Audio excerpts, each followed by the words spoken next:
Bien, hermanos y hermanas, tengan todos muy buenas noches en el nombre del Señor. ¿Un comprendido? ¿Se escucha el sonido? Bien, estimados hermanos, primero pedimos un poquito de disculpa por la demora, ya que se ha tenido que admitir a los participantes uno por uno para ir comprobando los que están que se conectan a la reunión y así no tener los percances anteriores. Seguidamente, hermanos, gracias a Dios que nos permite otra vez poder reunirnos de esta manera y poder continuar con el estudio virtual que hemos iniciado la semana pasada. Y antes de comenzar, hermanos, algunas recomendaciones en vista de las dificultades. Hermanos, suplicamos de tener todos los micrófonos apagados y el hermano que va a participar puede levantar la manito o si no escribir un mensaje para poder tener el acceso a participar. Y luego, hermanos, tener siempre los micrófonos apagados para que no haya el sonido de cualquier extraño pueda mezclarse y así poder escuchar el estudio de la palabra de Dios para esta noche. Entonces, hermanos, con las recomendaciones del caso y las que ya sabemos todos, voy a invitar a un hermano para leer el texto de estudio para esta noche y así poder entrar en el estudio, lo que el Señor nos quiera manifestar.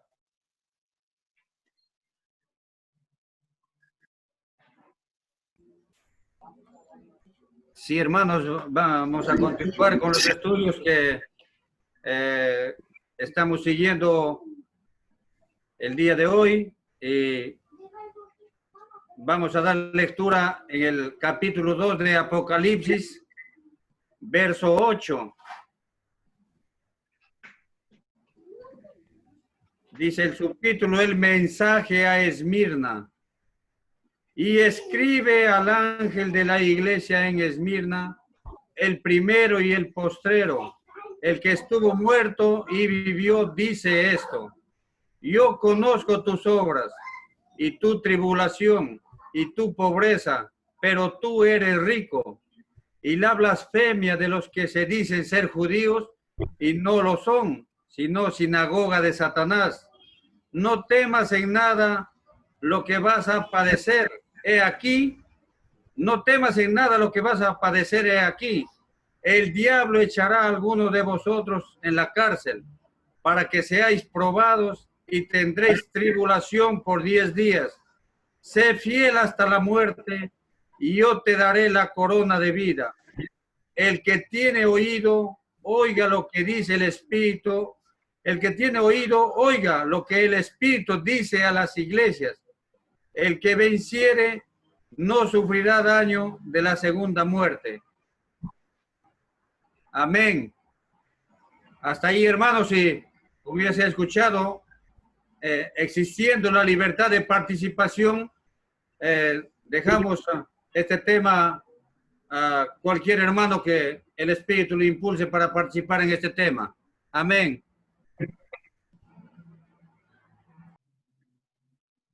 Así es, hermanos, y antes de iniciar las participaciones, vamos a tener un momento de oración pidiendo al Señor la dirección de su palabra y el entendimiento para poder comprender su voluntad. Sí, nuestro Dios y nuestro Padre, te damos gracias otra vez por permitirnos abrir tu santa palabra y poder mirar en ella el consejo que tú nos quieras dar en esta noche. Te suplicamos que abras nuestro entendimiento y que pongas tu palabra en la boca de tus siervos para poder comprender tu voluntad. Nos encomendamos en tus manos en los minutos que siguen, rogándote que sea para nuestro crecimiento y nuestra edificación. Te suplicamos en el nombre de tu Hijo, nuestro Señor Jesús. Amén.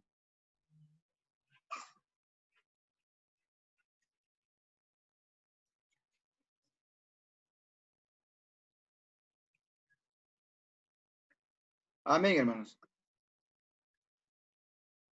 Bien, hermanos, entonces ya tenemos la lectura del estudio de esta noche y dejamos la libertad para que el Señor pueda poner su palabra en cualquiera de sus siervos. Amén.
A todos. Entonces, quizás a manera de introducción para el día de hoy, habría que recordar solamente que hemos visto el sábado y el domingo pasado. El sábado hemos visto que la persona del que se revela es el Jesucristo mismo. Y el capítulo primero empezaba justamente con esa expresión, la revelación de Jesucristo, que Dios le dio para manifestar a sus siervos las cosas que deben suceder pronto. Hemos hecho hincapié en la persona del Señor Jesús y que era una revelación que Dios le dio y era para manifestar a aquellos no solamente creyentes que están en esta tierra, que están en este mundo, pero le dio a aquellos que desean ser sus siervos, o como dice otra traducción, aquellos que son esclavos de Jesucristo. Y la dio por medio de Juan, el apóstol, pero aquí es llamado siervo Juan, pero por medio de un ángel, ese ángel que reveló a ese siervo Juan. Hemos visto que Juan era aquel que tenía la costumbre de apoyar su cabeza sobre el pecho del Señor Jesús, pero ve a la persona del Señor Jesús en una visión que es esplendorosa, pero no solamente esplendorosa, pero la ve como un juez. Y todas las vestiduras y todo lo que hemos visto como características del Señor Jesús, ese día del Señor, ese primer día de la semana, o domingo, en el día dominical, como dice también otra traducción, hace que Juan, el discípulo amado, cae como muerto. Nadie puede mantenerse en pie delante de aquel que es el juez de la tierra, aquel que es el juez de todo. Y hemos visto que el Señor Jesús empieza el juicio por su casa. Y es por ello que esta visión que se ve en el capítulo primero es algo que precede a todo lo que va a ser dicho en los capítulos.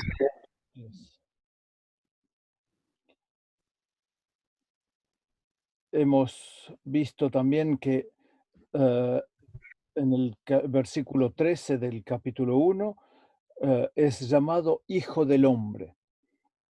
El Hijo del Hombre es un título que también el Señor Jesús llevó en el Antiguo Testamento y hemos citado Daniel capítulo 7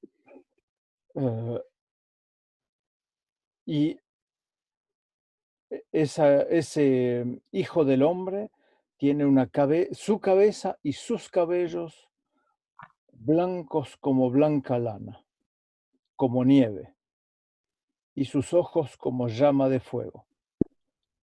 Todo nos habla de sus pies, su voz, todo nos habla de su pureza, nos habla de su justicia, pero hay algo que es remarcable, tiene las 7 estrellas en su mano.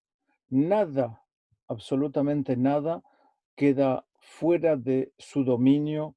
Todo lo que puede acontecernos está medido y sabido por él.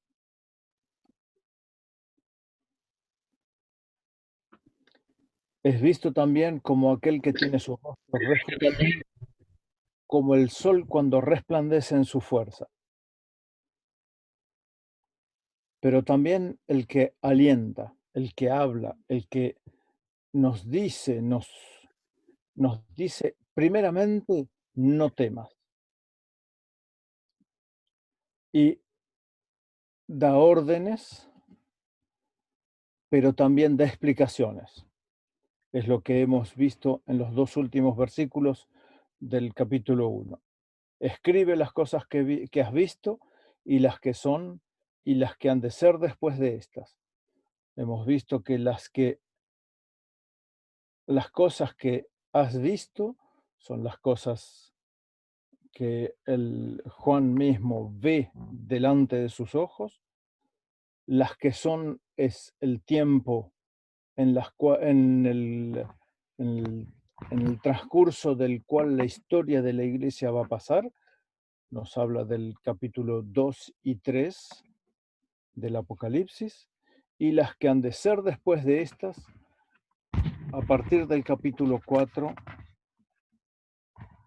donde empieza este capítulo 4, después de esto, mire, y aquí una puerta abierta en el cielo. Y el fin de este primer versículo, sube acá y yo te mostraré las cosas que sucederán después de estas. Las cosas que van a ser después de estas empiezan entonces en ese capítulo 4 y llegan hasta el final. Dios nos revela el misterio de lo que sucederá después del arrebatamiento que vemos en 1 Corintios 15 y también en 1 Tesalonicenses 4.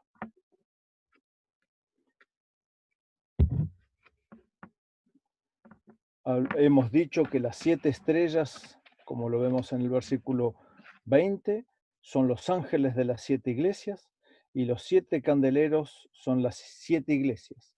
No son cosas inventadas, no son deducciones, son cosas que el Señor mismo dice, habla, revela a Juan. Hemos visto entonces el domingo pasado ese mensaje a Éfeso. Un hermano ha dado las significaciones de cada una de las iglesias. Nos ha dicho justamente que ese nombre de Éfeso era deseable. Un nombre, podemos decir, muy atractivo para una primera iglesia.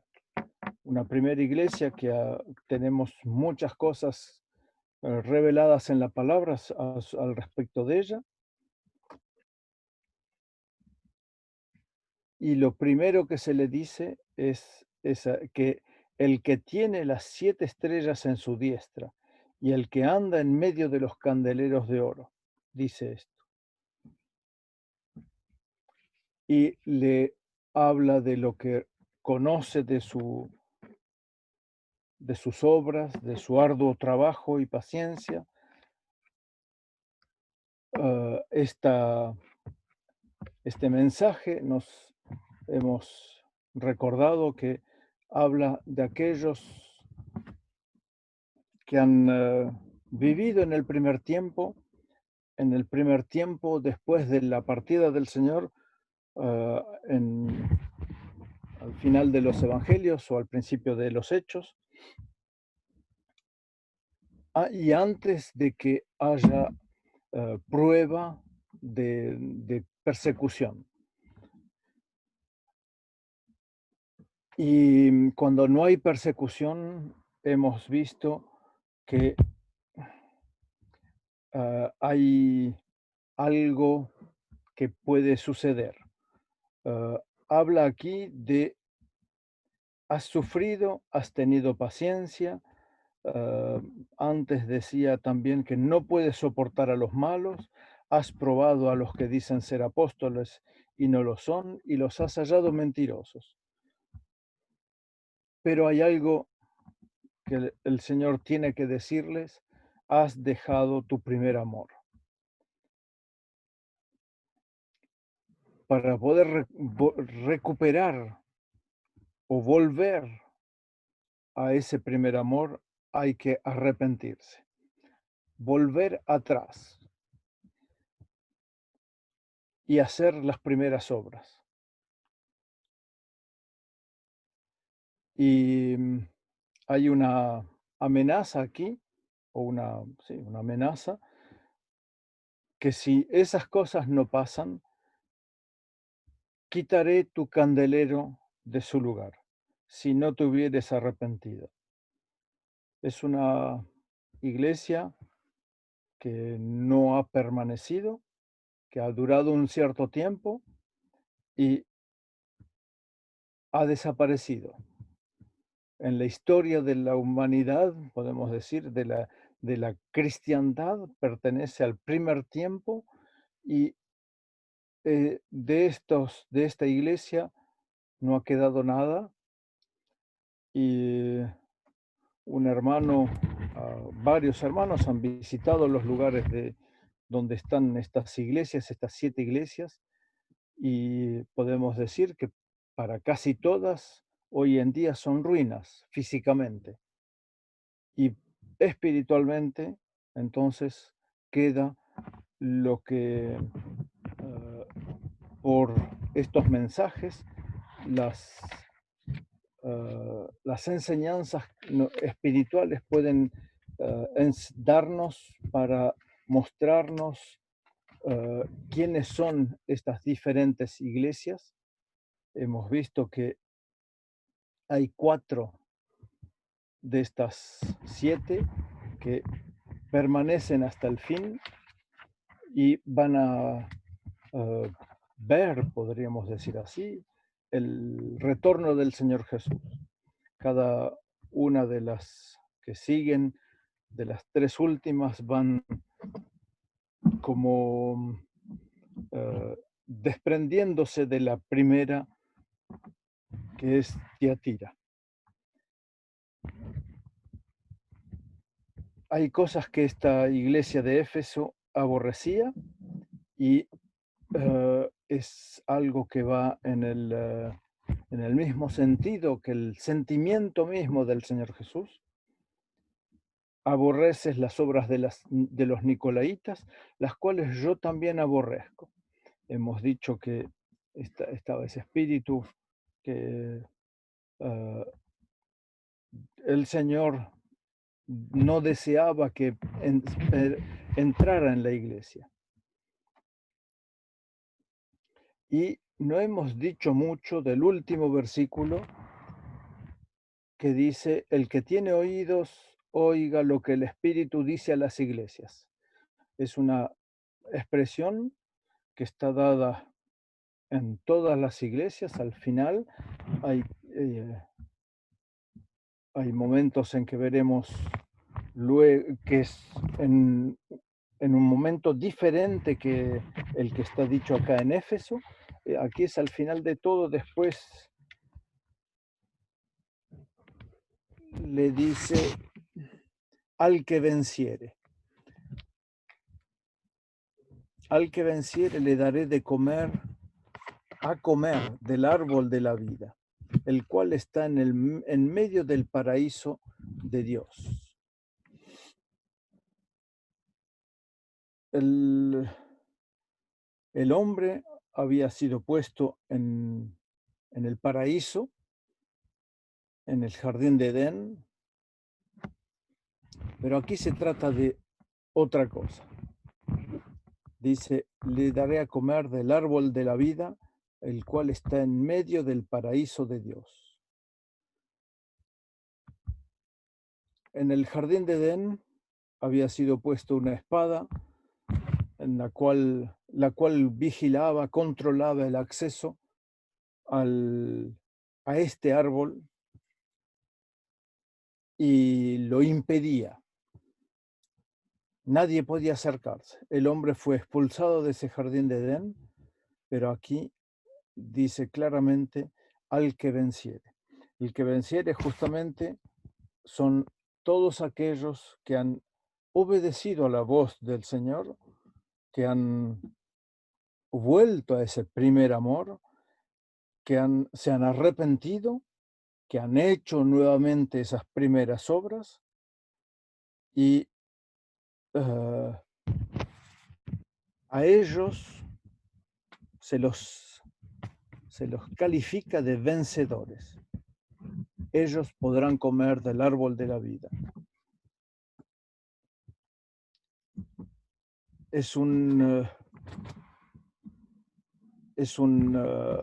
alimento, y ese alimento nos habla, por supuesto, del Señor Jesús. Hemos hecho hincapié en quién era la persona de aquel que vamos a ver todos estos días y por quién debemos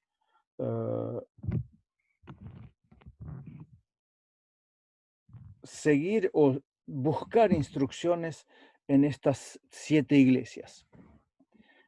Y se trata justamente del Señor Jesús.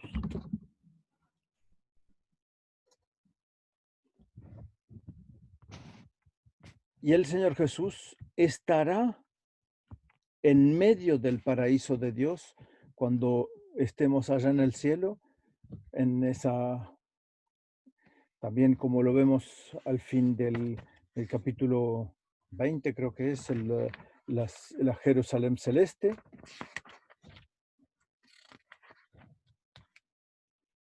No, el 21, cuando todo lo que es hoy visible no será más.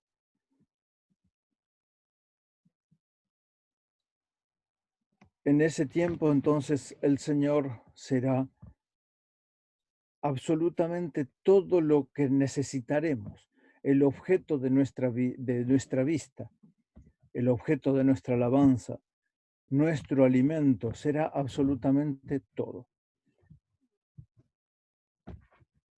Hemos dicho también, el hermano que nos habló de las significaciones, de los nombres de estas ciudades o de estas iglesias, que Esmirna quería decir mirra. Mirra se trata de un perfume y era muy utilizado en el tiempo del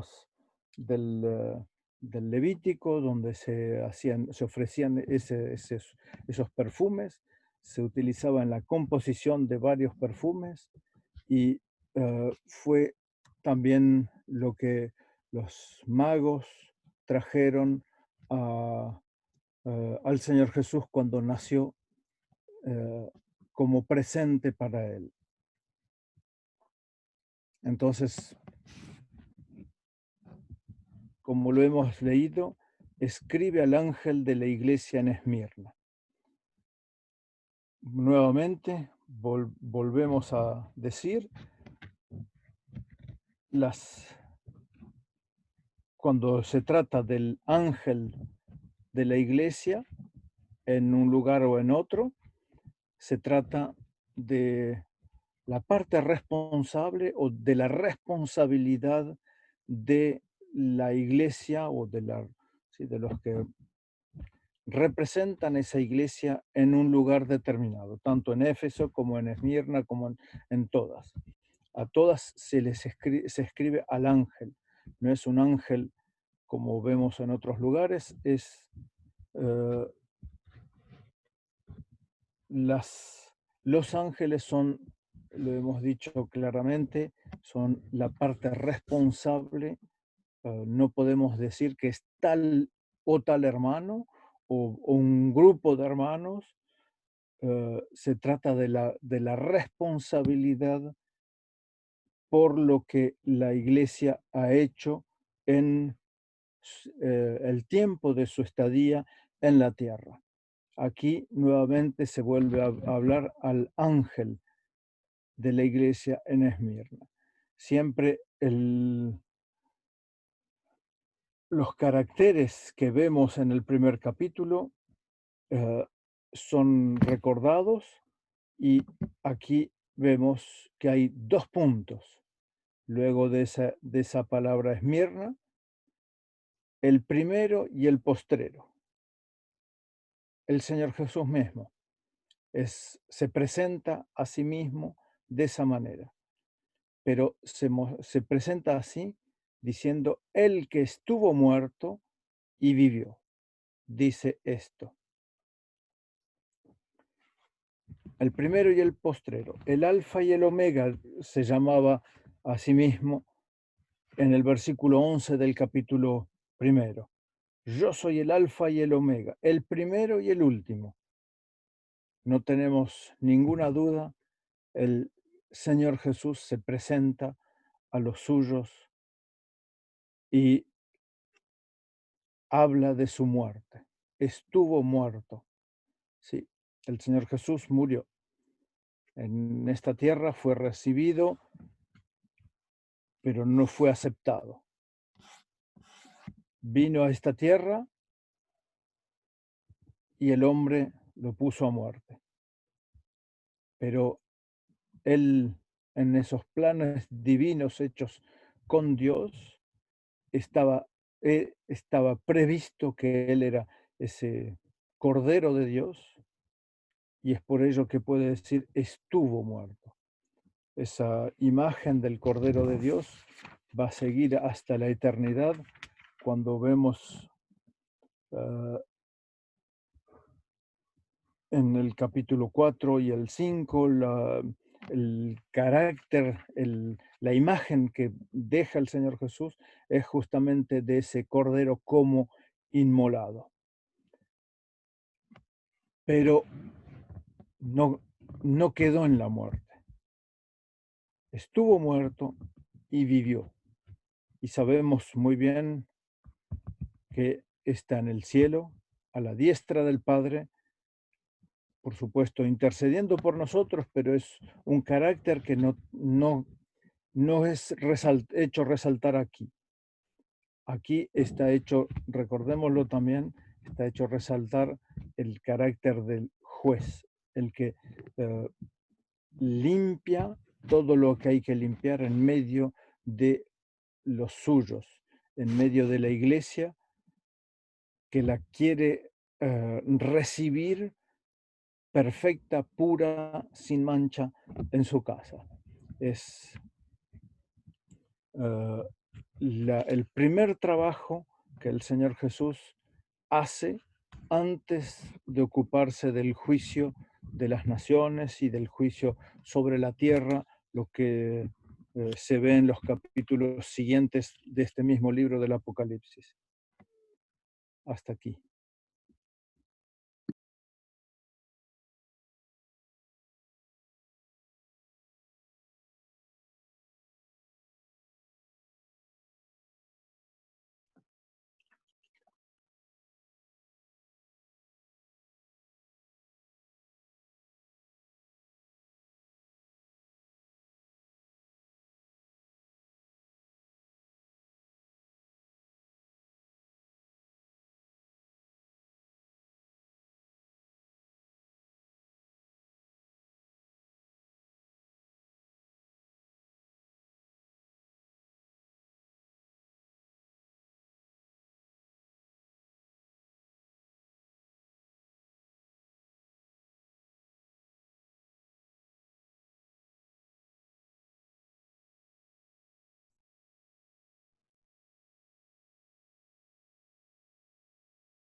Buenas tardes, buenas noches, hermanos. Quizás brevemente, ya entrando como el hermano Andrés entró ahí en Esmirna, es interesante quizás resaltar algo que se mencionó con respecto al orden de las expresiones con respecto al que tiene oído, oiga lo que el Espíritu dice a las iglesias y las promesas al vencedor. En las tres primeras iglesias, Éfeso, Esmirna y Pérgamo, las promesas al vencedor van al final. En las cuatro últimas está al revés. Las promesas al vencedor van antes, que el que tiene oído oiga lo que el Espíritu dice a las iglesias. Esto quizás también nos puede marcar un poco, lo vamos a ver más adelante, pero para tenerlo en consideración,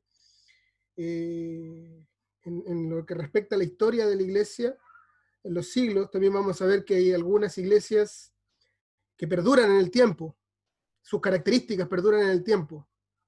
Y quizás las tres primeras nos muestran periodos más antiguos,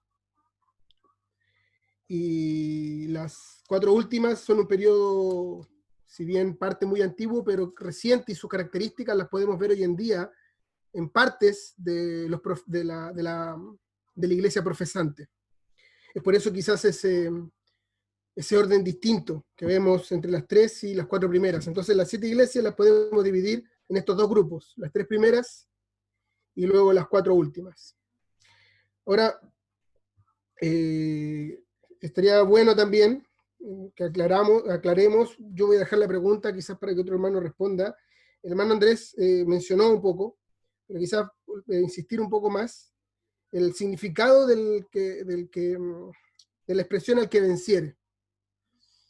Se dijo que el que venciere es aquel que retornara a lo que el Señor le estaba reprendiendo a la iglesia. En el caso de Esmirna, no hay ninguna reprensión, pero obviamente se refiere a los que puedan atravesar la prueba y sean fieles hasta la muerte. Pero ¿qué implicancias tiene el que venciere en la práctica, en la iglesia profesante? ¿Por qué digo esto? Porque quizás se puede pensar de que el que venciere son los salvos. Pregunto. O quizás son aquellos que atienden al llamado del que el Señor hace.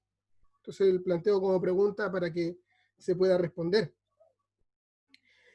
Sin embargo, si dijimos la semana pasada que Éfeso representa aquellos periodos que van después de los apóstoles, inclusive ya en los tiempos de Juan, cuando Juan escribe esto, ya había comenzado este declive, inclusive ya desde el apóstol Pablo en su carta segunda a Timoteo, ya habían algunos que lo habían abandonado, y ya para el fin del primer siglo, para el año 100, cuando Juan estaba ya en sus últimos años, ya había venido este declive, esta pérdida del primer amor.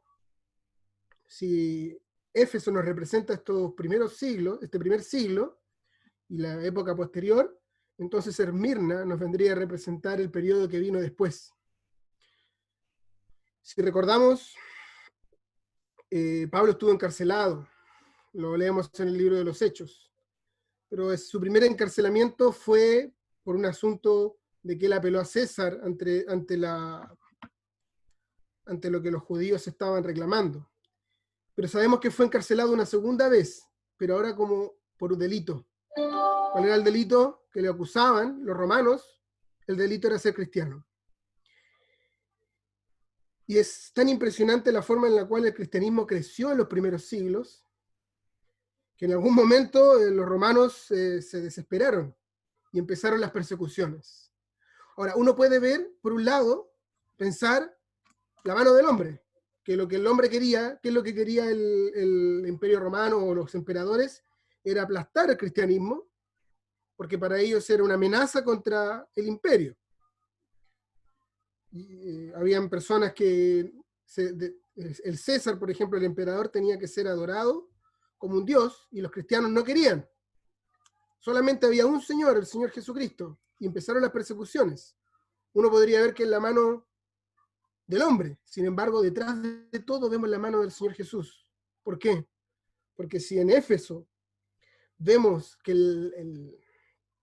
el cargo contra Éfeso era que habían dejado el primer amor.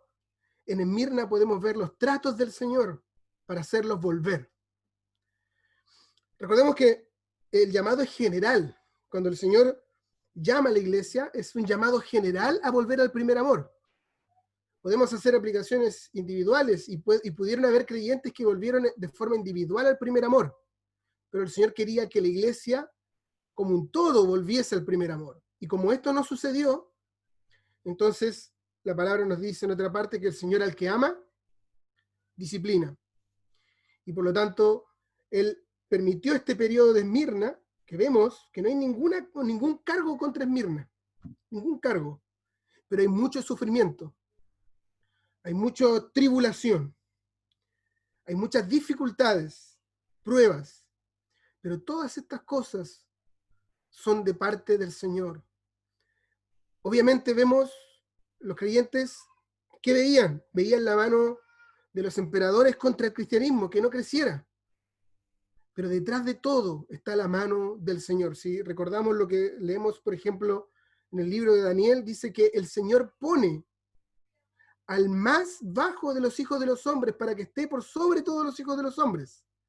Es decir, el Señor pone a los gobernantes, y Él puso a los gobernantes con el propósito de hacer volver a la iglesia, como un todo, a su primer amor. Y estas características de Esmirna, aunque tristes, aunque con persecuciones, con tribulaciones, tuvieron fruto.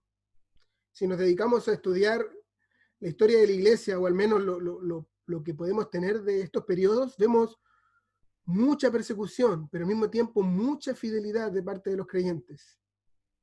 Este es el periodo que se conoce como el periodo de las catacumbas, en la cual los creyentes se tenían que reunir a escondidas, bajo tierra, porque si no eran perseguidos. Y el versículo primero es precioso, cómo el Señor se presenta. Se presenta como el primero y el postrero, el que estuvo muerto y vivió. Cada carta hemos dicho que podemos hacer una aplicación personal, pero me voy a referir en este momento al periodo histórico en el cual esto sucedió. Qué precioso era para los creyentes de esa época, que estaban siendo perseguidos, saber que el Señor, el mismo que a Éfeso le había dicho que tenía las 7 estrellas en su diestra, es decir, todo el testimonio cristiano estaba en su mano, ahora les dice que Él es el primero y el postrero. Él estaba antes que las pruebas comenzaran, y Él va a estar después, y mucho después de que las pruebas terminen. Él es el que estuvo muerto y vivió. Esto también es algo consolador, porque la palabra nos dice así: porque yo vivo, dice el Señor Jesús, vosotros también viviréis. Es decir, si habían de sufrir la muerte, podemos pensar que los cristianos de esa época, los cristianos de Esmirna, pensaban, si vamos a morir, al menos sabemos que nuestro Redentor vive. Sabemos que el Señor Jesús resucitó de entre los muertos. Y si hemos de padecer por un poco de tiempo, cuando pase la prueba, lo veremos a Él. Si tenemos que morir, el Señor Jesús vive y tenemos una vida eterna asegurada juntamente con Él. Son pocos versículos acá en Esmirna. No hay ningún cargo contra ellos. Hay mucha debilidad, muchas pruebas, pero es una forma que el Señor utiliza para hacer volver a la iglesia al testimonio original, para que volviesen a su primer amor. En esto no tenemos que pensar en la dureza, tenemos que pensar en los tratos de amor del Señor Jesús para con los suyos, para hacerlos volver. Y termino solamente con un pensamiento: cuando más oscuro es el ambiente, más brilla la luz. Y entre más oscuro fue este periodo para la iglesia, más brilló el testimonio de Cristo. Cuando más creció el cristianismo, fueron en estos periodos en los cuales la iglesia fue perseguida por la fidelidad. Dice acá, sé fiel hasta la muerte. Y el Señor eso quería ver la fidelidad, quería ver el primer amor reanimado en los suyos.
Buenas noches, queridos hermanos y hermanas. Disculpen mi tardanza, pero venía de otras 2 reuniones y me equivoqué de horario.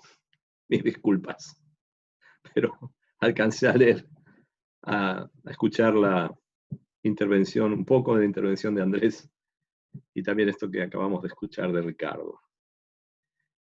Y ya que entramos en Esmirna y encontramos esas expresiones, el primero y el postrero, el que estuvo muerto y vivió, habla, y nos habla hoy en día también. Esta palabra fue para aquellos fieles de aquel momento que habrían de sufrir esos 10 períodos terribles de persecución que constan en la historia de la iglesia. Pero la voz del que dice esto resonaba en esos oídos que hacían que la fe brillara. Y que esta palabra que él les dice, no temas en nada, en el versículo 10, daba fuerza. Lo mismo que hoy en día. Escuchar la voz del Señor Jesús, el primero y el último, el que estuvo muerto pero vivió y hemos escuchado, está allí, en los cielos de donde lo esperamos. Habla a nuestro corazón. Recuerdo que cuando nos convocaban para estas reuniones, los hermanos de allí de Lima querían las aplicaciones prácticas para nuestra vida. Estamos tratando de extraerlas de aquí. Y cuando dice el versículo 9, yo conozco tus obras y tu tribulación y tu pobreza,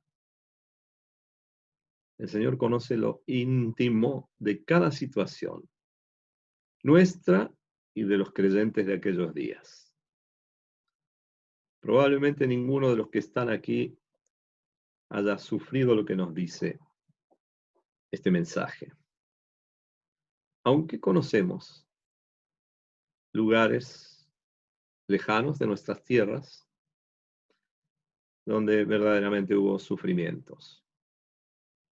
Y puedo relatar en un país donde me contaban, estuve presente en el lugar, donde me dijeron, mire, en este lugar pusieron a un creyente dentro de un tonel y lo hicieron rodar por toda esta escalera allí, hasta abajo, una loma, para burlarse de él. Bueno, terminó muerto ese creyente.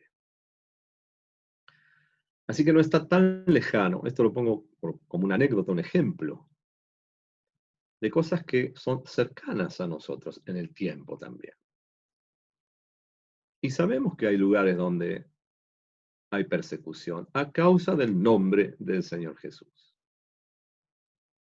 Y tenemos que pensar en la valentía que da esa fe de la que escuchaba lo último que nos decía Andrés, los que vencen. La victoria esa de los vencedores es por la fe. Es la victoria de la fe. Y entonces esa fe sabe oír, tiene oídos. Sabe oír al Señor que en casos como Esmirna, donde hubo esas persecuciones a muerte, y donde tantos fueron sacrificados, echados a las fieras, en las arenas, eran juguete de los emperadores en aquel momento. Pero no fue 10 días literales. Esos 10 días de lo que nos habla aquí, tendréis tribulación por 10 días, fueron efectivamente 10 periodos. Y podemos decir, tal vez hasta los años 300 y tantos, hasta que un emperador que veremos actuar cuando lleguemos a Pérgamo, se congració con los cristianos. Hay historias sobre esto, llegaremos a esto tal vez.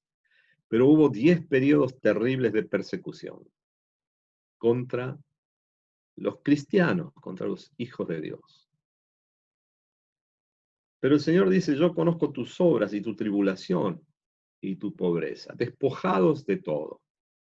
Imaginamos cuando en la epístola a los Hebreos vemos los que huyeron de aquí para allá por cuevas, tal vez leemos esto. Hebreos 11.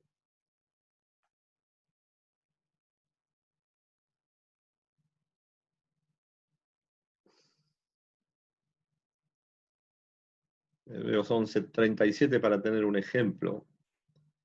Fueron apedreados, aserrados, puestos a prueba, muertos a filo de espada.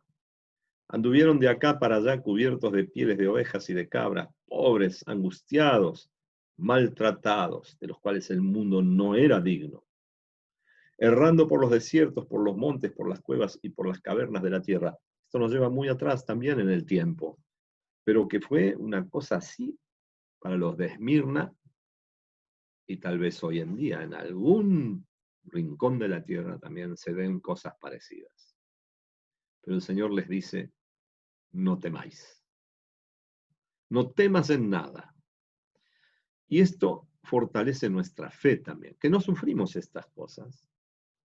Tal vez tenemos otro tipo de persecución moral, por ejemplo. Hoy en día a lo malo llaman bueno, a lo bueno llaman malo.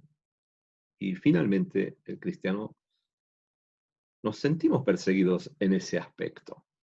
Tal vez no hay un peligro de muerte física, pero cuando pensamos en nuestra descendencia y las cosas de muerte que están aprendiendo, me refiero a la muerte moral, es un peligro. Y acá se les dice, yo conozco tus obras y tu tribulación y tu pobreza, pero el Señor les dice, pero tú eres rico. Tú eres rico. Y había una iglesia también, que era otra localidad de la que hemos leído, que ella decía, soy rico. Me estoy refiriendo a la Odisea, y lo leemos tal vez. Dice el capítulo 3, versículo 17, tú dices, yo soy rico y me he enriquecido, y de ninguna cosa tengo necesidad. ¿Cuál es el calificativo del Señor para esta iglesia? Y no sabes que tú eres un desventurado, miserable, pobre, ciego y desnudo. Vemos los contrastes enormes. Es verdad lo que escuchábamos de Ricardo, las 4 últimas iglesias, hablando de las fases de la historia. Vemos que estas 4 iglesias, sus caracteres coexisten hasta hoy. Veremos el carácter, entraremos cuando lleguemos a esto, y por eso esa inversión que nos señalaba Ricardo muy bien, de por qué se nos dice que tiene oído, oiga lo que el Espíritu dice a las iglesias, después de hablar del vencedor. Pero volvemos a Esmirna y vemos, tú eres rico, pero leemos el versículo completo, yo conozco tus obras y tu tribulación y tu pobreza, pero tú eres rico, y la blasfemia de los que se dicen ser judíos y no lo son, sino sinagoga de Satanás. Conocía perfectamente, este que tiene ojos como llama de fuego, toda la descripción que hemos escuchado esta noche otra vez, del Señor Jesús que camina allí entre los candeleros. Dice, conozco las blasfemias de los que se dicen ser judíos y no lo son, sino sinagoga de Satanás. Notamos que ya en aquella época los judaizantes estaban, lo vemos en los Hechos de los Apóstoles. La lucha, por ejemplo, en el capítulo 15 de los Hechos, los que querían judaizar, que socavaban los principios del cristianismo, y por eso la lucha fuerte. Allí en ese concilio que hubo allí en Jerusalén, en el capítulo 15 de los Hechos. Pero sinagoga de Satanás. Los que se dicen ser judíos y no lo son. Ya había una lucha en aquel momento contra lo que la epístola a los Gálatas, por ejemplo, nos muestra. Una mezcla de la ley sin cumplirla. Hoy también escuchamos eso, los judaizantes. No son judíos, sin embargo, toman la escritura, la dan vuelta, la apresan así, y acá se nos dice, se le dice a Esmirna, sinagoga de Satanás. Versículo 10, no temas en nada lo que vas a padecer. Esta es la seguridad que podían tener estos que constituían ese testimonio. He aquí, el diablo echará a algunos de vosotros en la cárcel. ¿Cómo es posible que el diablo haga esto? Y sí, hemos escuchado que cuando el amor se enfrió, cuando todo se desviaba, cuando ese primer amor acabó, el candelero fue quitado, pero el Señor nunca abandona a su iglesia. Por lo tanto, hace lo necesario para despertar el corazón, el espíritu de sus redimidos, y tiene medios. El Señor tiene medios también para nosotros de sacudirnos para hacernos volver a Él. Y como nos señalaba Ricardo, no hay una condenación acá. Nada se le objeta a Esmirna. Al contrario, se le dice, no temas. Y todavía, he aquí, el diablo echará a algunos de vosotros en la cárcel. ¿Para qué? Para que seáis probados. ¿Qué hace la prueba? Fortalece la fe. No tenemos duda de esto. Y no porque lo hayamos leído en escritos, en buenos ministerios, sino porque lo vivimos verdaderamente. Cuando el Señor prueba nuestra fe, es para sacar la escoria de aquello que Él quiere hacer brillar en nuestras vidas. Un testimonio fiel para Él. Por lo tanto, en Esmirna, permite que el diablo, como vemos en el libro de Job, el diablo no puede hacer nada sin el permiso de Dios. Absolutamente nada. Muy fácilmente escuchamos decir, el diablo hizo esto, el diablo hizo lo otro. Sí, es un ser poderoso que se rebeló contra Dios. Tiene poder, pero no me acuerdo si fue en estas reuniones que decíamos, él no tiene la omnipresencia. Él tiene que valerse de los demonios para hacer su obra. De manera que el que es omnisciente, omnipotente, el todopoderoso que hemos visto en el capítulo 1 de este libro, es el Señor. Y en su soberanía, y para nuestro bien, para el bien de Esmirna, permitió que el diablo echara a la cárcel a algunos de ellos para que fueran probados, para que el beneficio de esa prueba sea cosechado por el Señor mismo y para bien de estas almas. Y dice, y tendréis tribulación. ¿Quién de nosotros quiere la tribulación? La tribulación se puede dar de muchas maneras. No queremos, nos resistimos. Sin embargo, el Señor permite la prueba, permite ciertas tribulaciones, mientras estamos en este mundo, para hacer brillar la fe, para que seamos de esos vencedores. Como cristianos, estamos revestidos de aquel que es el vencedor. Ahora hay que manifestarlo. Y entonces el Señor opera estas cosas para que brille la fe. Para que seáis probados y tendréis tribulación por 10 días, ya decíamos que son 10 periodos de tal vez cerca de 200 años, 10 periodos de persecución, tribulación, pero les dice, sé fiel. ¿Hasta cuándo? Hasta la muerte. Sé fiel hasta la muerte. Es mucho pedir esto.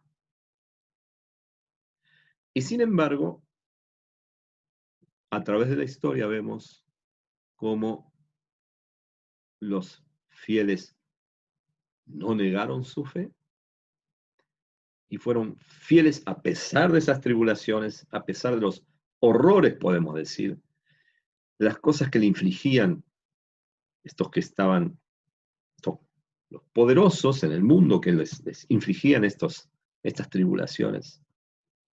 Sin embargo, estos fieles mostraron que su fe era verdadera. Sé fiel hasta la muerte. ¿Cuál es la promesa? Yo te daré la corona de la vida. Este que estuvo muerto y vivió, el primero y el postrero, el Señor Jesús mismo, como premio a esta fidelidad, dice, te daré la corona de la vida. El que tiene oídos para oír, oiga lo que el Espíritu dice a las iglesias. Pero qué preciosa es la promesa para el vencedor. El que venciere no sufrirá daño de la segunda muerte. Yo voy a dejar aquí, hay mucho más para decir seguramente de estos versículos que nos alientan en el día malo, que nos dan esa seguridad, no solamente la seguridad eterna de la salvación, sino que a pesar de las tribulaciones, a pesar de que si alguno de nosotros tuviera que pasar por la muerte de una manera por el testimonio del Señor Jesús, el Señor dará la fuerza y habrá un premio, porque Él es el vencedor. El que venciere no sufrirá daño de la segunda muerte. Qué preciosura. Hace poco nos ocupábamos de la resurrección, la primera resurrección, la resurrección de condenación, segunda muerte. Acá nos dice, no sufrirá daño, nada, ningún daño de esa segunda muerte. La vida está asegurada, aunque haya que morir en este mundo y de la manera que el Señor lo permita. La vida es nuestra porción. No temas en nada. Hay una gran lección espiritual para nuestro corazón en el día malo. Hermanos allí en el Perú han tenido que despedir a familiares, seres queridos, a causa ¿no?, de la muerte por la tribulación en el sentido de persecución. Pero familias que se vieron desgarradas, tal vez, según el pensamiento humano, pero pensamos, el Señor se llevó a tal o cual, tal vez mediante lo que está hoy en día nos está afligiendo, todo este asunto del virus.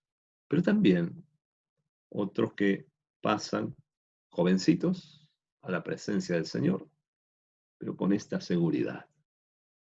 Y qué bueno es mostrar esa fidelidad. Sé fiel hasta la muerte.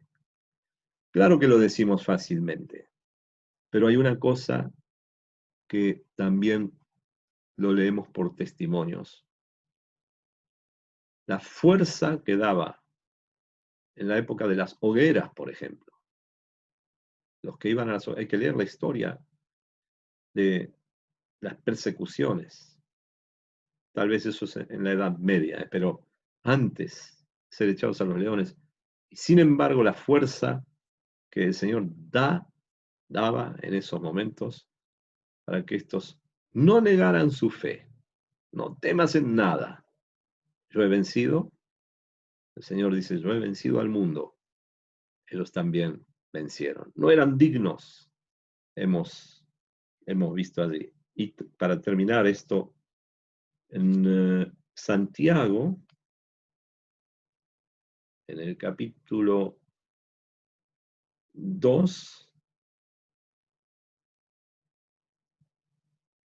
nos dice el versículo 5, hermanos míos amados, oíd. ¿No ha elegido Dios a los pobres de este mundo para que sean ricos en fe y herederos del reino que ha prometido a los que le aman?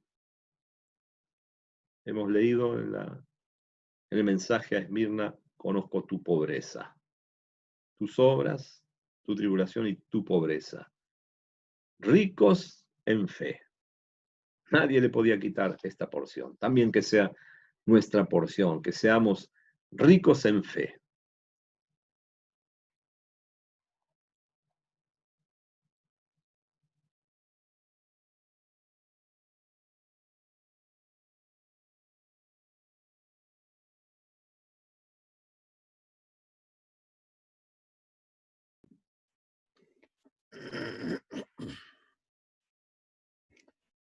Hemos oído palabras que nos alientan y la vez pasada, cuando hemos hablado del diablo, hemos visto con qué violencia puede mm, responder, contestar a, mm, a palabras de los que pertenecen al Señor. Y aquí vemos en el versículo 10, volvemos a leer, son palabras de aliento. Hay que recordar que el objetivo de estas reuniones es justamente ver cómo el Señor toca nuestros corazones para que hoy en día sepamos cómo actuar esperando su venida. En lo particular, para cada uno de nosotros, nos dice este versículo 10: no temas en nada lo que vas a padecer. Y vemos que el diablo es un instrumento que el Señor utiliza para hacer, probar, y dice, vamos a leer el versículo, así no le sacamos ninguna de sus fuerzas. He aquí el diablo echará a alguno de vosotros en la cárcel para que seáis probados y tendréis tribulación por 10 días. Sé fiel hasta la muerte y yo te daré la corona de la vida. El diablo es un instrumento que va a hacer probar a los creyentes. Hemos leído recién en Santiago 2. En el principio de la epístola de Santiago dice el versículo 2 del primer capítulo: hermanos míos, tened por sumo gozo cuando os halléis en diversas pruebas, sabiendo que la prueba de vuestra fe produce paciencia. Mas tenga la paciencia su obra completa, para que seáis perfectos y cabales, sin que os falte cosa alguna.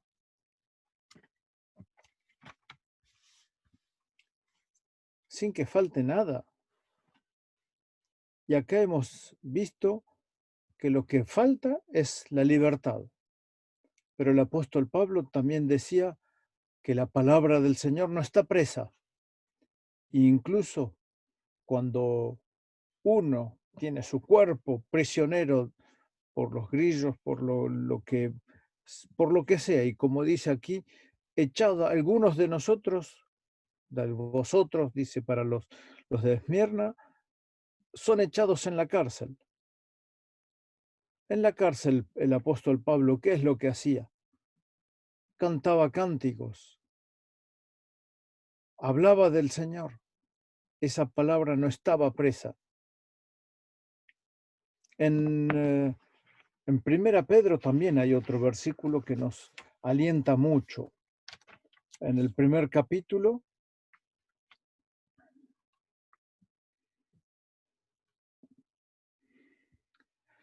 vamos a leer desde el versículo 3, pero el versículo que nos interesa es el versículo 7.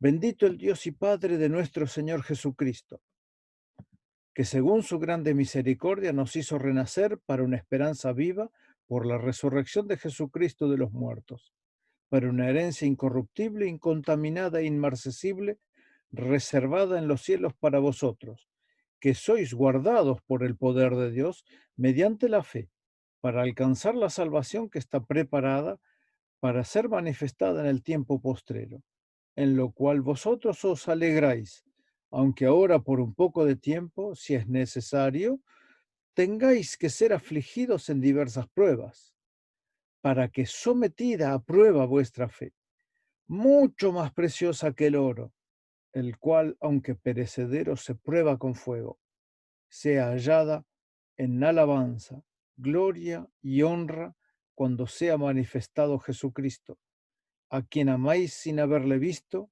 en quien creyendo, aunque ahora no lo veáis, os alegráis con gozo inefable y glorioso, obteniendo el fin de vuestra fe, que es la salvación de vuestras almas. Sometida a prueba vuestra fe, esa fe que es más preciosa que el oro, pero el Señor permite esa prueba para la alabanza y la gloria del Señor Jesús. El fin del versículo 7 que leímos dice, sea hallada en alabanza, gloria y honra cuando sea manifestado Jesucristo. Y vemos que estos mensajes son para, como decía el primer versículo del capítulo 1, para manifestar a sus siervos las cosas que deben suceder pronto.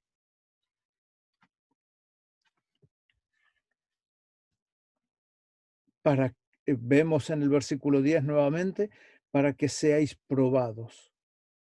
Tendréis tribulación por 10 días.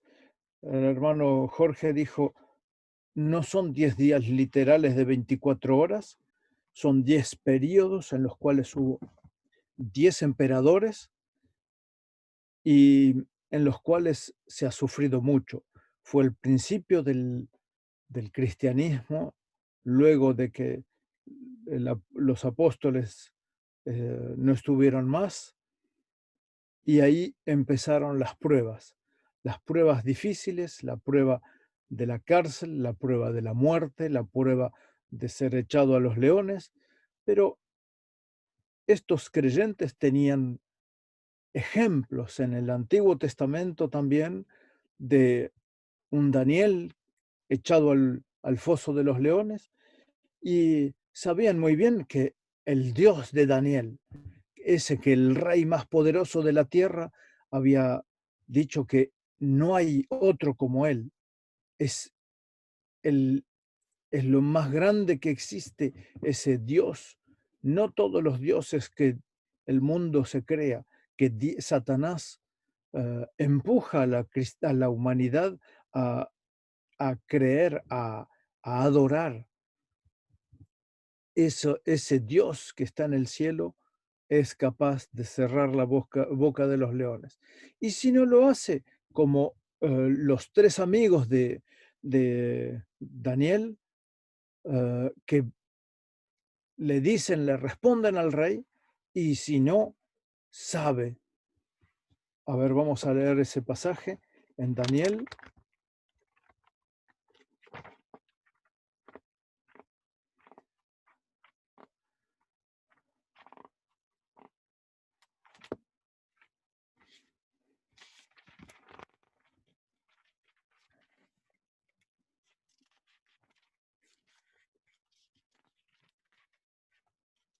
En capítulo 3.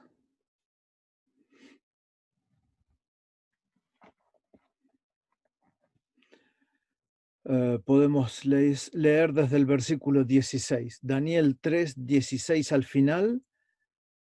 No es necesario que te respondamos sobre este asunto. He aquí nuestro Dios, a quien servimos, puede librarnos del horno de fuego ardiendo, y de tu mano, oh rey, nos librará.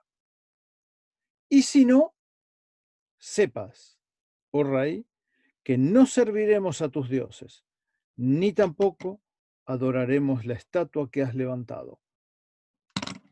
El el respeto, el temor a Dios está por encima de todo. Y este aliento que dice aquí en el final del versículo 10, sé fiel hasta la muerte. Estos hombres pusieron sus cuellos en la muerte directamente y esperaban la muerte. Pero Dios es fuerte, es suficientemente poderoso como para librarnos de la muerte. Hasta puede, si Él lo desea, resucitarnos. Y lo hará. Un día aquellos que hayan pasado por la muerte serán resucitados, como nos lo dice 1 Tesalonicenses 4. Y yo te daré la corona de la vida. Qué hermosa conclusión podemos decir para un momento de prueba. Una corona que representará algo que estos que pasen por esta prueba podrán dar una gloria más para rendirle al Señor Jesús, aquel que dio su vida, aquel que está, volvemos a repetirlo, se presenta a sí mismo, el que estuvo muerto y vivió. El Señor Jesús conoce esta prueba y fue fiel hasta la muerte. Y Él es el llamado el fiel.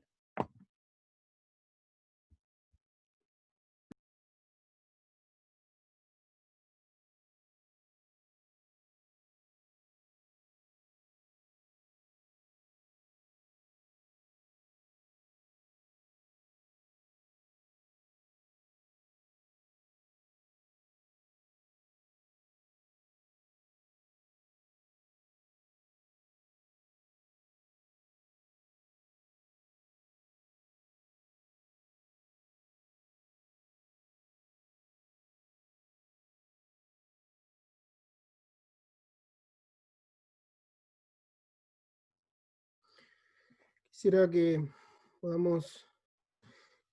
ver otra aplicación para los 10 días de tribulación.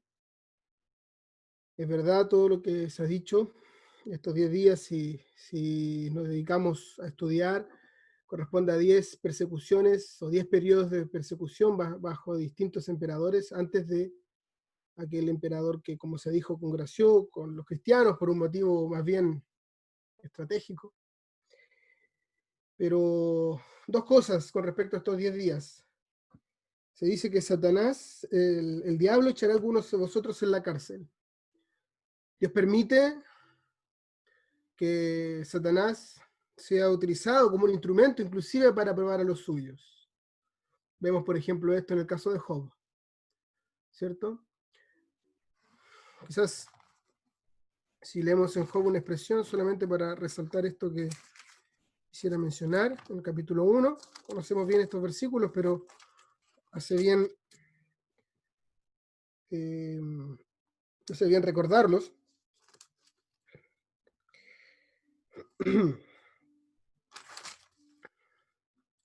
Perdón, en el capítulo 2, Job capítulo 2,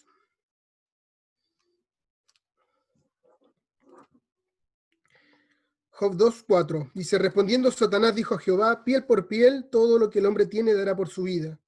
Pero extiende ahora tu mano y toca su hueso y su carne, y verás si no blasfema contra ti en tu misma presencia. Y Jehová dijo a Satanás, he aquí, él está en tu mano, mas guarda su vida. Y esto es algo que hace bien meditar. Si bien el diablo y sus huestes espirituales de maldad se les permite ser instrumentos para la prueba de los suyos, siempre tienen un límite. Y el límite lo fija el Señor. Acá vemos el límite, 10 días. Más allá de los 10 días, Satanás no podía ir. No podía ir más allá. Él, como se mencionó, él no está en todas partes, no es omnipresente y tampoco es omnipotente. Si Dios dice hasta acá, hasta ahí llega solamente. Esto por un lado es un consuelo para nosotros, un descanso, para tratar de aplicarlo a nosotros, de cualquiera sea la situación que nosotros atravesemos, por un lado, como una prueba, Dios ya ha fijado un límite de antemano que termine la prueba, Dios fijó un límite. Hay un consuelo en esto, un límite diseñado especialmente para nuestra situación individual y particular.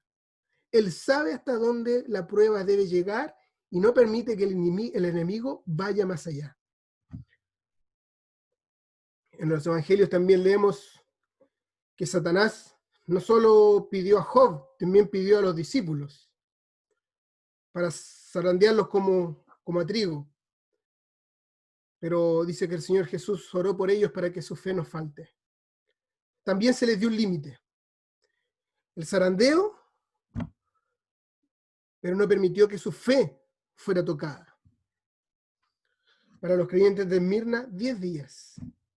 Y la segunda aplicación que quizás quería ver de estos 10 días, si bien, insisto, hace referencia a estos 10 periodos de tribulación, pensaba en estos 10 días y pensaba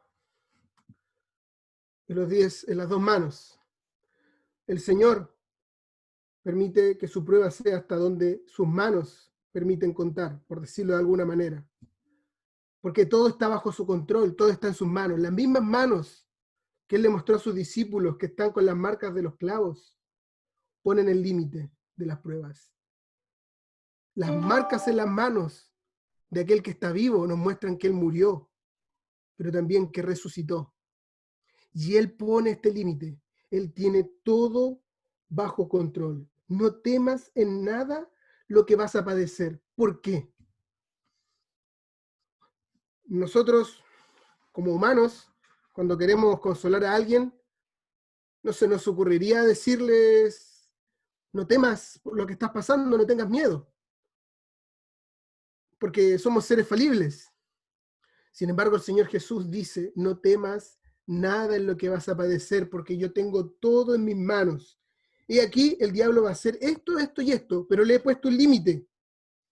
Sé fiel hasta la muerte. Y el Señor Jesucristo mismo es el ejemplo de esto. Él es el que fue fiel hasta la muerte. Vemos versículos conocidos, no los voy a buscar, pero los conocemos, ¿cierto? En Filipenses 2, donde dice que Él tomó forma siendo Dios, no estimó el ser igual a Dios como cosa a la cual aferrarse, sino que tomó forma de siervo hecho semejante a los hombres. Y estando en la condición de hombre, se humilló hasta lo sumo. ¿Hasta cuándo? Hasta la muerte. Y muerte de cruz. Él fue fiel hasta la muerte. El Señor Jesús no va a permitir tampoco, por un lado, no va a permitir que la prueba vaya más allá de la medida que Él ha diseñado para nosotros. No permitirá que sea algo que esté fuera de sus manos, porque no hay nada que esté fuera de su control, porque Él es aquel que tiene todo en sus manos. Y en tercer lugar, Él no nos va a hacer entrar en un lugar donde Él entró primero. Y él entró hasta la muerte. Él fue fiel hasta la muerte. Y por lo tanto se nos anima a que nosotros también podemos serlo. Ahora, es verdad, ¿quién de nosotros, de todos los que están acá escuchando esta reunión o los que nos escuchan por otras plataformas, puede decir que lo que vivió Esmirna es su porción el día de hoy? ¿Quién podría decir que está padeciendo persecución por ser cristiano? Nadie. Deberíamos dar gracias a Dios siempre de que tenemos el privilegio de vivir en un tiempo y en un lugar en el cual no tenemos persecuciones. Gracias a Dios, pero también entender el privilegio que se nos ha dado. Sí, a los de Esmirna se les dijo que fueran fieles hasta la muerte. ¿Qué queda para nosotros que tenemos plena libertad? Sé fiel hasta la muerte y yo te daré la corona de la vida. Una recompensa para el vencedor. ¿Y esta corona qué efecto tendrá? Leemos más adelante en este mismo libro de Apocalipsis, encontramos a los 24 ancianos representando a toda a la iglesia, digamos, poniendo todas las coronas a los pies del Cordero. Por lo tanto, si somos fieles, la palabra nos muestra muchas coronas, ¿cierto? No es el estudio de ahora de ver cada corona. Acá se nos habla de la corona de la vida que se le dará a aquel que padezca a causa de la persecución. Pero qué precioso es que aquel que estuvo muerto y vivió, que promete que si incluso morimos, como dijo Andrés, Él nos podrá resucitar. Y no solamente nos podrá resucitar, también nos dará una corona, para que esa corona sea puesta a sus pies en alabanza y adoración por toda la eternidad.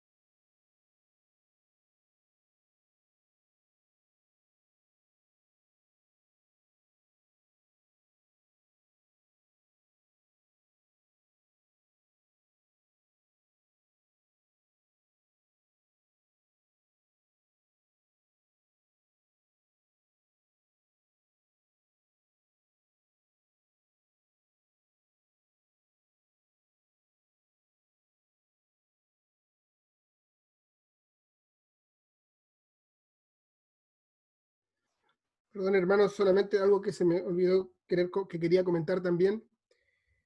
Para este ser fiel hasta la muerte, sabemos que hace referencia a la persecución. Ser fiel inclusive hasta que la persecución nos lleva a la muerte.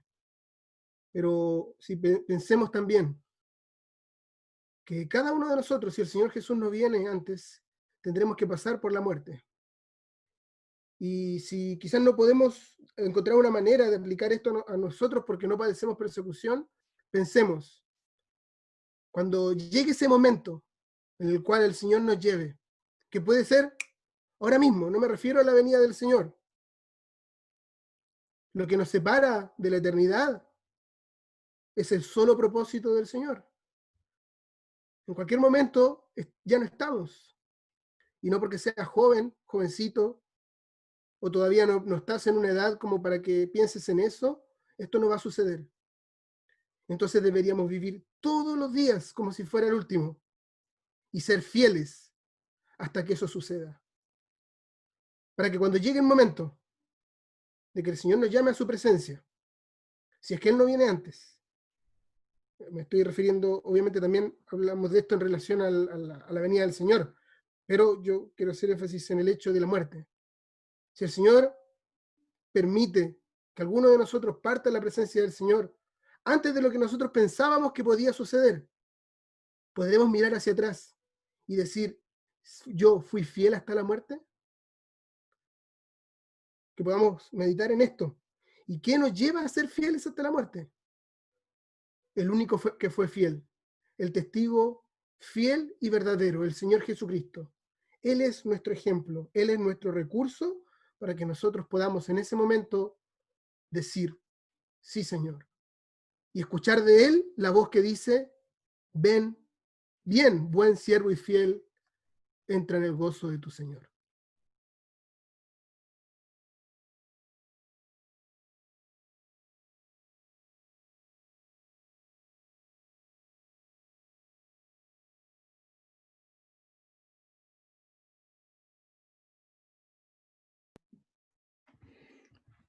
Una pequeña mención sobre el versículo 9, sobre esa expresión que dice, y la blasfemia de los que dicen ser judíos y no lo son, sino sinagoga de Satanás.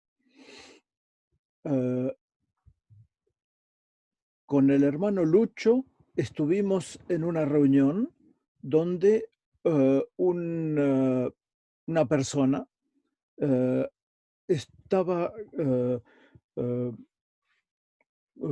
sí, hacía muchas preguntas, pero no con el objetivo de aprender, pero sí con el objetivo de destabilizar y de sembrar la cizaña. Realmente lo hacía como un siervo un enviado de Satanás. Hablaba de los votos, hablaba de la ley, muchas cosas que para nosotros ya no tienen aplicación. Sabemos que la ley es la voluntad de Dios para el hombre, es lo que hace su placer, y el único que la pudo cumplir fue el Señor Jesús. Pero aquí hay de aquellos que dicen ser judíos, alguien que exige o que quiere exigirnos volver a la ley, es alguien que se dice ser judío, que va a intentar hacernos caer de la gracia y ponernos bajo el yugo de la ley, dando muchísimas buenas excusas. Hermanos, la ley es para el tiempo de la tierra y para el pueblo de Dios. Ellos podían haber obtenido la salvación si cumplían con esa ley. Y ellos han prometido a Dios: sí, lo cumpliremos, haremos todo lo que tú digas. Sí, lo hicieron con quizás muy buena voluntad, apresurándose demasiado con sus bocas, pero sabemos que no es algo para nosotros. De todo el Antiguo Testamento aprendemos cosas prácticas hermosas, tipos que nos sirven muchísimo para nuestra vida hoy en el tiempo de la gracia, pero no es por ello que debemos caer bajo ese yugo, esa cadena de la ley.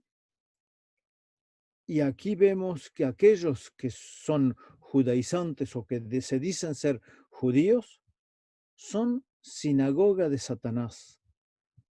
En aquel que busca hacernos caer de la gracia, va a poner sobre nosotros un peso tal que ellos no quieren llevar. Ninguno de los diferentes gobernadores del pueblo, gobernadores espirituales del pueblo, han podido cumplir la ley. Ninguno, por más estudioso de la ley que haya sido. Al contrario, el hecho de estudiar la ley los hacía más duros, más quizás hasta malos con el pueblo, y exigir de los otros algo que nosotros no podemos hacer, que no podemos cumplir. Para nosotros es algo práctico. Hoy en día debemos rechazar de ponernos bajo esa servidumbre de la ley. Es algo que sabemos que no vamos a poder cumplir porque tenemos la carne en nosotros, pero que somos ya cumplidores de la ley porque estamos en Cristo, el que cumplió la ley. Aquí, en este mensaje, nos advierte también que aquellos que se dicen ser judíos blasfeman. En realidad no son otra cosa que agentes escondidos de Satanás. Nos hacen salir de la cercanía de Cristo, del vencedor, del cumplidor de la ley, para someternos a algo que no es a nosotros de someternos. Estamos sometidos a Cristo, somos podemos decirlo así, embajadores de Cristo, pero no de leyes, no de mandatos, pero sí de la gracia, del amor, de la misericordia de Cristo, un mensaje que se dirige a todo el mundo. Id por todas las naciones, dice al final de cada uno de los evangelios, y haced discípulos. Aquí, aquellos que se dicen ser judíos no buscaban hacer discípulos, al contrario, buscaban alejar de Cristo a esas almas a las cuales les ponen tantas exigencias. No, quisiera también advertir que no solamente aquellos que hablan de la ley ponen esos pesos tan difíciles de llevar. Muchos bien intencionados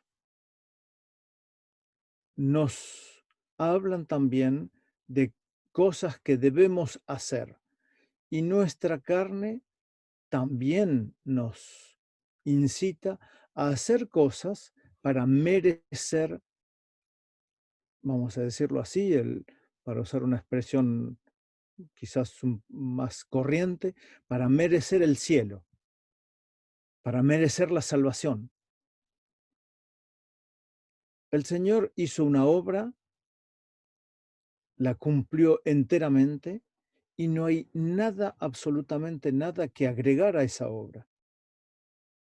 Todo lo que querramos hacer por nuestros propios medios va a nublar la gloria de esa obra. Nublarla no en el sentido de que podamos nublar o oscurecer la obra del Señor Jesús, pero la va a oscurecer a nuestros propios ojos. Y veremos que al fin y al cabo, ninguna de las exigencias que nos pongamos a nosotros mismos, podremos cumplirla. La gracia, la palabra misma lo dice, es algo que no hay nada que pagar. No hay ningún mérito en nosotros. Es gracia de parte de Dios y no tenemos nada que agregarle, pero tampoco que sacarle. Es algo que fue cumplido completamente y perfectamente por el Señor Jesús, y quizás tendríamos unas pocas palabras para decir a aquellos que todavía no conocen al Señor Jesús como su Salvador personal. Aquí hay muchas cosas que son dichas, hablando de sufrimientos, hablando de la muerte, hablando de cárcel. Quisiera decirle también que no es solo cosas negativas el seguir a Cristo. El seguir a Cristo, lo hemos dicho en una de nuestras intervenciones, dice, el que venciere. Y ese al que venciere está dicho a todas las iglesias, en todos los mensajes. Hay vencedores.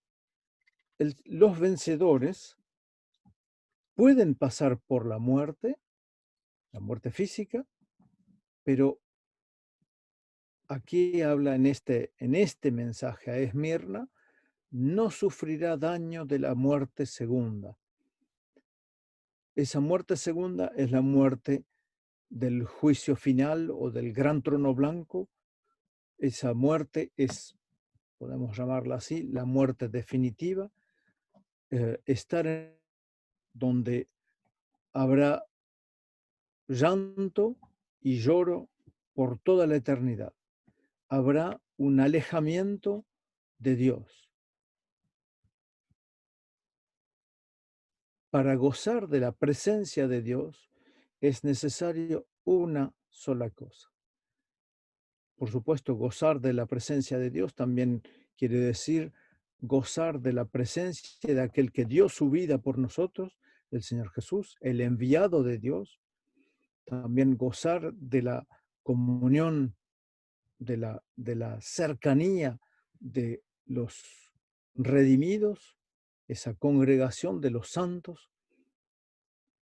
Para ello es necesario aceptar a Cristo como su Salvador, aceptarlo como su Salvador personal, no el Salvador del mundo, no el Salvador de la asamblea o de la iglesia, o mi Salvador. Soy yo el que tiene que dar ese paso. Soy yo el que debe aceptar a Cristo y confesarle mis pecados, mis faltas, y necesariamente va a pasar por un arrepentimiento. Hemos visto que en la primera de las iglesias les he dicho que era necesario arrepentirse. Aquí no habla nada de arrepentimiento. No hay ninguna cosa que se le pueda recriminar a esta iglesia. Pero hoy en día todavía es tiempo de la gracia, todavía es tiempo de aceptar.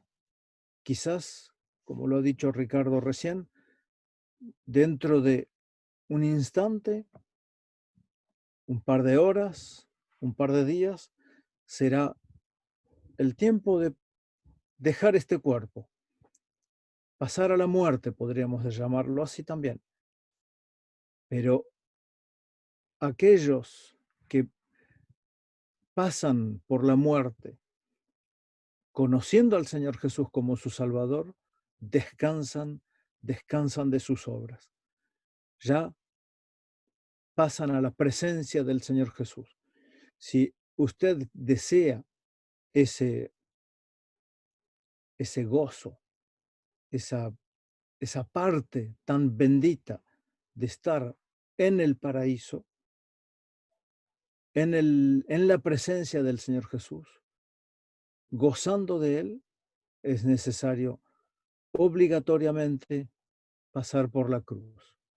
Pasar por la cruz donde el Señor Jesús dio su vida por usted. Es necesario también decirle con sus propias palabras, pero decirle la necesidad que tiene de un Salvador. Ese Salvador lo fue para nosotros en su tiempo, quiere serlo para el resto de la humanidad, pero también y sobre todo para cada uno de aquellos que todavía hoy en día no han dado su corazón al Señor. Venga al conocimiento de ese Salvador, Él le espera con los brazos abiertos.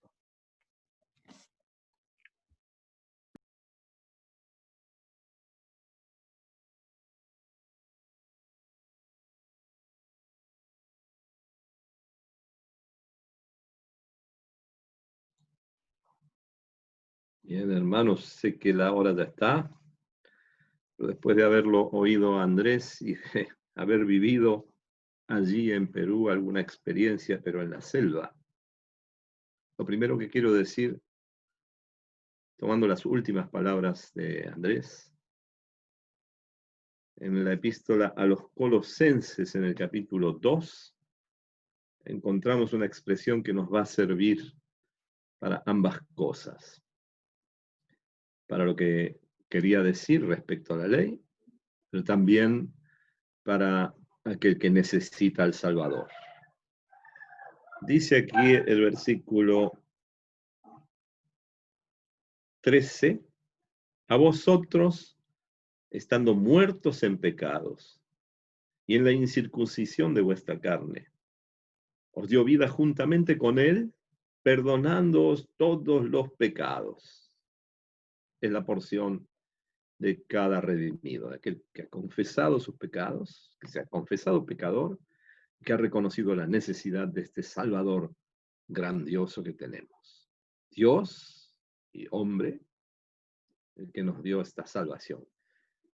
Pero sigue el versículo 14. Anulando el acta de los decretos que había contra nosotros, que nos era contraria, quitándola de en medio y clavándola en la cruz. Y despojando a los principados y a las potestades, los exhibió públicamente, triunfando sobre ellos en la cruz.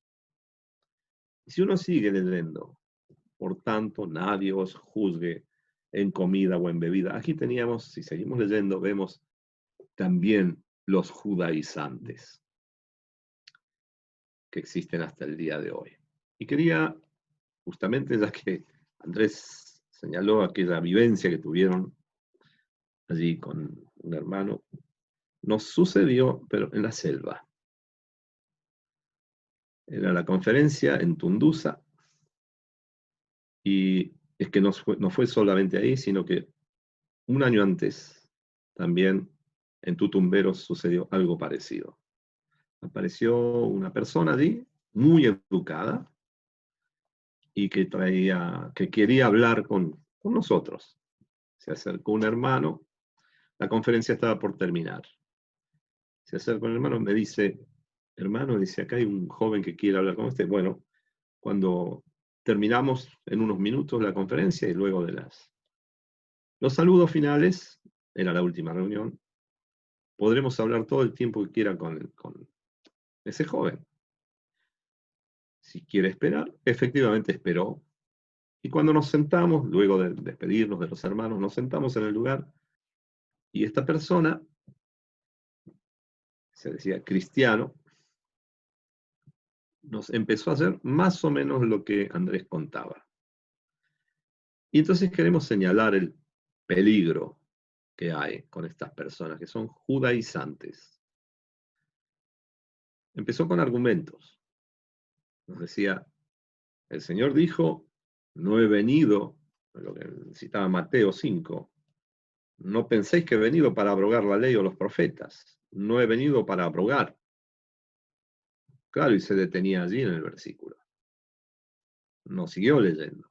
Y así empezó a dar vueltas con otros versículos, hablando del sábado, hablando de la ley, y cada vez que queríamos intervenir, no, él cambiaba de rumbo con otros versículos. Es como que tenía un argumento ya preparado, y finalmente me dije, mire, va a tener que escucharnos ahora, porque no dejó usted terminar. Todos los versículos leyó por la mitad. Nunca terminó el párrafo ni el contexto. Usted hizo esto. ¿Y sabe lo que dice Santiago? ¿Usted conoce la Biblia? Sí, conozco. Bueno, mire lo que dice Santiago. El que ofende en un punto la ley se hace culpable de todos los demás. Y usted no puede decir que cumple los mandamientos. Sí, los 10. No, los 10 mandamientos no. Los 630 y tantos estatutos o lo que está en la ley completa, no solo los 10 mandamientos. No, pero bueno, vea, Señor. Usted nos va a dejar leer ahora el capítulo 7 de la Epístola a los Romanos, que nos va a mostrar que estamos muertos a la ley. Esto, queridos hermanos y hermanas, lo estoy diciendo muy rápido a causa de la hora, pero tenemos que tenerlo firmemente en nuestro corazón. Porque estas personas verdaderamente son muy atrevidas. Lo tengo que decir con todas las letras. Porque con esta persona que entablamos esa conversación, muy educada, muy educado realmente, pero no aceptaba para nada los versículos de la Escritura. Él tenía, ya, era como algo grabado, como si fuera un disco grabado, y no se lo podía sacar de allí. Hasta que finalmente le tuve que decir, ¿sabe qué?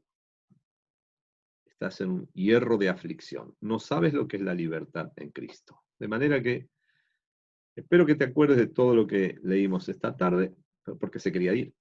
Cuando empezamos a recortarle los versículos, de decir, no, hay que leerlo todo, él empezó a retirarse. Dijo, me tengo que ir. No, ahora nos vas a escuchar. Hemos estado casi una hora contigo, ahora nos vas a escuchar a nosotros. Hermanos y hermanas, no voy a extenderme con ese relato, pero sí señalar que hay por todas partes, en nuestro país también hay esto, y en otros lugares también. De manera que necesitamos estar firmes en las cosas que nos hablan de la libertad en Cristo. Hemos sido hechos libres. Nadie puede sujetarse a la ley. No pueden. El único fue Cristo. Ningún hombre pudo. Y lo voy a decir. La ley es como la plomada que usan los albañiles. Dicen, esta pared está torcida o está derecha. O el nivel también que usan. El nivel dice, este plano está inclinado o está recto. La ley es así. Marca lo que está mal, pero no tiene el poder para corregir. No corrige el alma. Lo único que corrige es Cristo. De manera que estemos advertidos contra los judaizantes, son muchos, y es evidente que Satanás utiliza todo esto para, si no puede quitar la salvación, ni tampoco van a hablar de quitar la salvación, pero cuando empezamos a hablar con estas personas, niegan que el Espíritu Santo es una persona, niegan que el infierno existe y por lo tanto niegan lo que estamos estudiando de la segunda muerte, el capítulo 20 de Apocalipsis. Lo niegan, sí señor. Entonces, todo esto tenemos que estar lejos, tenemos que rechazar. Mi consejo para aquellos hermanos fue, hermanos, no dejen entrar, traía un tratado ese joven, una pila de tratados, y los quería repartir allí. Le dije, hermanos, no lo dejen hacer esto. Porque en realidad lo que dice acá lo puede repartir el gobierno mismo, era algo sobre la trata de blancas y todo esto. Pero si hoy le dejan hacer esto, mañana él viene con su doctrina a perturbar aquí. De manera que, hermanos y hermanas, estemos advertidos contra lo que acá la palabra llama la sinagoga de Satanás. Nos duele hablar así, de esta manera, cruda, de aquellos que se llaman cristianos, pero algo les falta. Algo les falta. No han conocido al verdadero Cristo de las Escrituras. Son judaizantes de los que tenemos que estar lejos y bien firmes en las enseñanzas de la Escritura. Si no, corremos riesgos no de perder la salvación, pero de entrar en una confusión. Y como decía Andrés recién, imponer cosas como las que leemos en Colosenses, capítulo 2, que no terminé de leer, pero será bueno repetir porque todo eso, dice, tiene reputación de sabiduría en culto voluntario, en humildad, etc. Pero no sirven contra los apetitos de la carne. Así que estemos advertidos con esto. No quería dejar pasar esto acerca de la ley porque ya si pasamos a la siguiente iglesia, al siguiente mensaje, la próxima vez, tal vez no tendríamos la oportunidad que se dio esta noche para hablar de estas cosas. Experiencias que el Señor nos permite vivir para también advertirnos entre nosotros, estar atentos que Satanás no duerme. Y si no puede hacernos tropezar, va a tratar de hacernos confundir, y eso lleva al tropiezo. Que el Señor nos guarde de esto, que se nos pueda decir fiel, como leíamos aquí. Sé fiel hasta la muerte.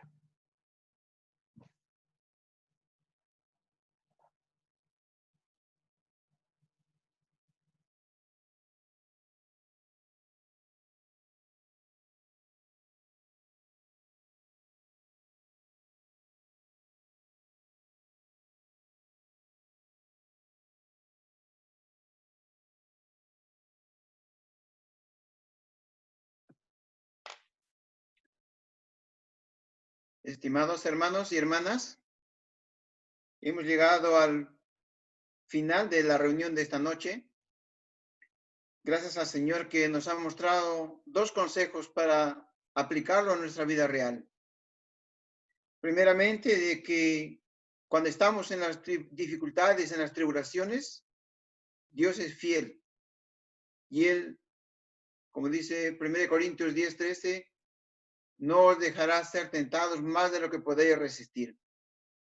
Y el otro mensaje que sacamos de la iglesia a Esmirna es que el Señor en estos momentos de dificultades nos dice, sed fiel hasta la muerte.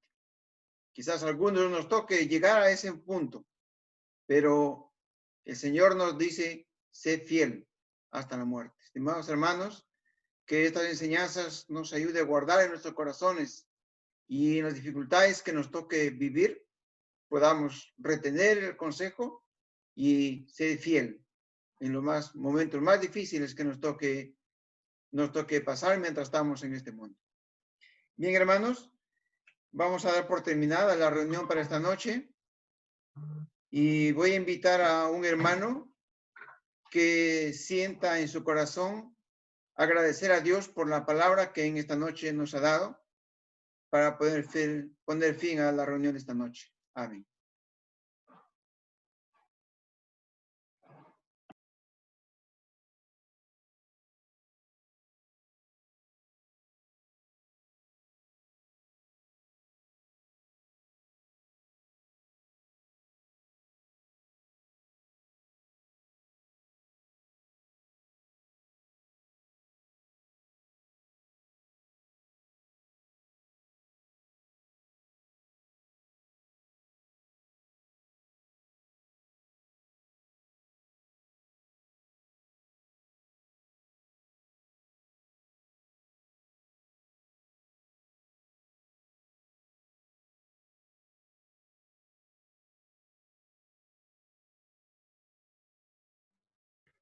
Oramos, hermanos. Señor Jesús, gracias te damos porque nos da la certeza de que tú vives y porque tú vives nosotros también vivimos. Gracias porque todo lo que tú pones en tu palabra es para nuestra enseñanza. Que cada una de las advertencias que ella nos muestra y que hemos visto el día de hoy pueda ser tomada a corazón, en nuestros corazones. Que podamos estar atentos contra estos peligros, pero al mismo tiempo que podamos serte fieles. Que podamos serte fieles aunque estemos en comodidad, que podamos entender lo valioso que significa para ti, para tu corazón. Gracias, Señor Jesús, por amarnos tanto al punto de dar tu vida y al punto de ir a la muerte. Y si sabemos que tú vives por los siglos de los siglos, sabemos que la muerte no significa nada, sino solamente partir para estar contigo, lo cual es muchísimo mejor. Descansamos en tus promesas y en tus manos. Y con gratitud nos encomendamos a la palabra de tu gracia. Lo hacemos, Señor Jesús, confiando en que tú sabes lo que es mejor para cada uno de nosotros. Amén.